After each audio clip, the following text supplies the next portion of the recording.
నిన్నే చెప్పా పాపం రేవంత్ నెలకి 4-5 సార్లు కనీసం ఢిల్లీ పోవాలా. అక్కడ రాహుల్ గాంధీ గారి డ్రైవరు, రాహుల్ గాంధీ గారి పని మనిషితో సహా అందరితో మర్యాదగా మాట్లాడుకుని పని చేయించుకుంటూ ఉండాలి. అక్కడ కాంగ్రెస్ అంటేనే ఒక డైనాసిటీ అనమాట, రాచరికపు లక్షణం. బాంచొందర కాల్ముక్త బ్రతుకులే ఉండాలి అక్కడ, లేకపోతే కనుక కుదరదు.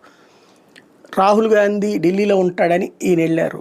ఫస్ట్ ఏమని చెప్పారు, ఏది రేవంత్తో పాటుగా కొంతమంది మంత్రులు కలిసి ఢిల్లీలోనంట అదేది 45% రిజర్వేషన్, బీసీల రిజర్వేషన్ గురించి మాట్లాడడానికి వెళ్తున్నారు అన్నప్పుడే చెప్పా. జోక్ అంతకు మించి ఏమన్నా ఉంటుందా, లాయర్తో మాట్లాడడానికి మంత్రులు బృందాన్ని వేసుకుని సీఎం వెళ్తారా అన్నటువంటిది. ఆడికి వెళ్ళి చివరికి ఒక లాయర్ గారితో, సుప్రీంకోర్టు లాయర్ గారితో వీళ్ళందరూ కూర్చొని మాట్లాడతారట. అది కూడా అభిషేక్ మను సింఘ్వితో. అదొక విచిత్రమైన కామెడీ. అయితే ఇప్పుడు అక్కడి నుంచి అందరూ కలిసి మళ్ళీ పోలోమని బీహార్ పోయారు.